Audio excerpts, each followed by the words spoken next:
Hallelujah, hallelujah. അപ്പോൾ സ്നേഹമുള്ളവരെ, നമ്മൾ മനസ്സിലാക്കുക, ആദ്യം മനസ്സിലാക്കേണ്ടത് ഈ ധ്യാനം ആരുടെ പദ്ധതിയാണ്? യേശുവിൻ്റെ, കർത്താവിൻ്റെ പദ്ധതിയാണ്. എനിക്ക് നിങ്ങളെക്കുറിച്ചൊരു പദ്ധതിയുണ്ട്. നിങ്ങളുടെ നാശത്തിനല്ല, പിന്നെയോ ക്ഷേമത്തിനുള്ള പദ്ധതിയാണ്. ശുഭമായ ഭാവിയും പ്രത്യാശയും നൽകുന്ന ദൈവത്തിൻ്റെ പദ്ധതിയാണ്. Hallelujah, hallelujah. യേശു നമ്മോട് പറയുന്നത്, എനിക്ക് നിങ്ങളെക്കുറിച്ചൊരു പദ്ധതിയുണ്ട്. അപ്പോൾ യേശുവിന് നമ്മളെ എല്ലാവരെയും കുറിച്ചൊരു പദ്ധതിയുണ്ട്. നാം എല്ലാവരെയും കുറിച്ച് യേശുവിക്ക് പദ്ധതിയുണ്ട്. ഈ ധ്യാനത്തിലൂടെ ആ യേശുവിൻ്റെ പദ്ധതി നമ്മുടെ ജീവിതത്തിൽ സഫലമാകണം. യേശുവിന് നമ്മെക്കുറിച്ച് പദ്ധതിയുണ്ട്. ആ പദ്ധതിയുടെ പൂർത്തീകരണത്തിൻ്റെ ഭാഗമാണ് ഈ ധ്യാനം. അപ്പോൾ ഈ ധ്യാനത്തിലൂടെ യേശുവിൻ്റെ പദ്ധതിയാണ് സഫലമാകേണ്ടത്. എനിക്ക് നിങ്ങളെക്കുറിച്ചൊരു പദ്ധതിയുണ്ട്. ഹല്ലേലൂയ. അപ്പോൾ നമ്മൾ എല്ലാവരെയും കുറിച്ച് യേശുവിനൊരു പദ്ധതിയുണ്ട്. നോക്കിയൊക്കെ, എൻ്റെ യേശു നമ്മോട് പറയുകയാണ്, നമ്മുടെ യേശു നമ്മോട് പറയുകയാണ്, എനിക്ക് നിന്നെക്കുറിച്ചൊരു പദ്ധതിയുണ്ട്. അപ്പോൾ ദൈവത്തിന് നമ്മെക്കുറിച്ചൊരു പദ്ധതിയുണ്ട്. നമുക്ക് നമ്മെക്കുറിച്ച് പദ്ധതിയുണ്ടോ? നമുക്കൊരു പദ്ധതിയുണ്ടോ? പദ്ധതിയേ ഇല്ല. എല്ലാം പൊളിഞ്ഞു പാളീസായി. ഹല്ലേലൂയ. അല്ലെ, നമുക്കും ചില പദ്ധതികളുണ്ട്, അല്ലേ? ഉണ്ട്, നമുക്കും ചില പദ്ധതികളുണ്ട്. അതായത് നമുക്കും പദ്ധതിയുണ്ട്, ദൈവത്തിനും പദ്ധതിയുണ്ട്. ഹല്ലേലൂയ.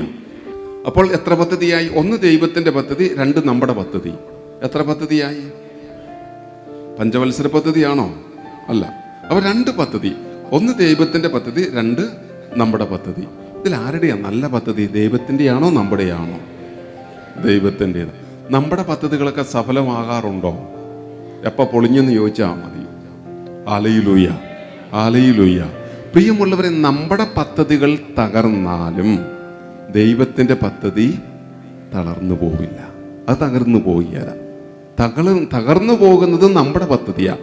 ദൈവത്തിൻ്റെ പദ്ധതി തകർന്നു പോവില്ല. അതാ ദൈവം പറയുന്നത്, എനിക്ക് നിങ്ങളെക്കുറിച്ചൊരു പദ്ധതിയുണ്ട്, നിങ്ങളുടെ നാശത്തിനല്ല. നമ്മുടെ പദ്ധതി നമ്മുടെ നാശത്തിനാണോ ക്ഷേമത്തിനാണോ നമുക്കറിയാവോ? ഇല്ല, നമുക്ക് ഉറപ്പൊന്നുമില്ല.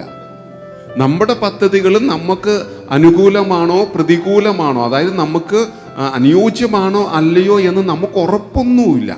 പക്ഷെ ദൈവം നമുക്ക് ഉറപ്പ് തരികയാണ്, എനിക്ക് പദ്ധതിയുണ്ട്, അത് നിങ്ങളുടെ നാശത്തിനല്ല, പിന്നെയോ ക്ഷേമത്തിനാണ്. അവൾ അതാണ് നമ്മുടെ പദ്ധതിയും ദൈവത്തിൻ്റെ പദ്ധതിയും തമ്മിലുള്ള വ്യത്യാസം. നമ്മുടെ പദ്ധതികൾ തകരുമ്പോൾ നമുക്ക് വേദന തോന്നുന്നു, പ്രയാസം തോന്നും. കാരണം നമ്മുടെ പദ്ധതി തകർന്നു. Hallelujah, hallelujah. അപ്പം നമ്മുടെ പദ്ധതി തകരുമ്പോൾ പ്രയാസം മാനുഷികമായിട്ട് തോന്നാം. പക്ഷെ ഓർക്കുക, ദൈവത്തിൻ്റെ പദ്ധതി തകർന്നിട്ടില്ല. അത് തകർന്നിട്ടില്ല. എൻ്റെ പദ്ധതിയെ തകർന്നിട്ടുള്ളൂ, ദൈവത്തിൻ്റെ പദ്ധതി തകർന്നിട്ടില്ല. അപ്പോൾ ആ ദൈവത്തിൻ്റെ പദ്ധതി നന്മയുടെ പദ്ധതിയാണ്, അനുഗ്രഹത്തിൻ്റെ പദ്ധതിയാണ്. Hallelujah, hallelujah. മനുഷ്യൻ പദ്ധതികൾ വിഭാവനം ചെയ്യുന്നു, അന്തിമ തീരുമാനം ദൈവത്തിൻ്റെതാണ്. ഹല്ലേലൂയ. അതായത് ദൈവത്തിന് നമ്മെക്കുറിച്ചുള്ള പദ്ധതി നാശത്തിനല്ല, ക്ഷേമത്തിനുള്ള പദ്ധതിയാണ്. അപ്പോൾ ഈ ധ്യാനത്തിലൂടെ ദൈവത്തിന് നമ്മുടെ ജീവിതത്തിൽ വൻ കാര്യങ്ങൾ ചെയ്യാനുണ്ട്. ഈ ധ്യാനത്തിലൂടെ ദൈവത്തിന് നമ്മുടെ ജീവിതത്തിൽ വൻ കാര്യങ്ങൾ ചെയ്യാനുണ്ട്. തന്നെയുമല്ല, ഈ ധ്യാനത്തിൽ നമ്മൾ ഇവിടെ ഇരിക്കുമ്പോൾ നമ്മൾ ദൈവത്തിൻ്റെ പദ്ധതിയോട് ചേർന്നിരിക്കുക. ഇവിടെ ഇരിക്കുമ്പോൾ നമ്മൾ ദൈവിക പദ്ധതിയോട് ചേർന്നായിരിക്കുന്നത്. അപ്പോൾ ദൈവിക അനുഗ്രഹം ലഭിക്കാനുള്ള എളുപ്പമാർഗം ദൈവിക പദ്ധതിയോട് ചേരുക. ദൈവാനുഗ്രഹം ലഭിക്കാൻ ഏറ്റവും എളുപ്പമാർഗം ദൈവിക പദ്ധതിയോട് ചേരുക. അപ്പോൾ ഈ ധ്യാനത്തിലൂടെ നിരവധി ദൈവാനുഗ്രഹം നമുക്ക് ലഭിക്കാനുണ്ട്.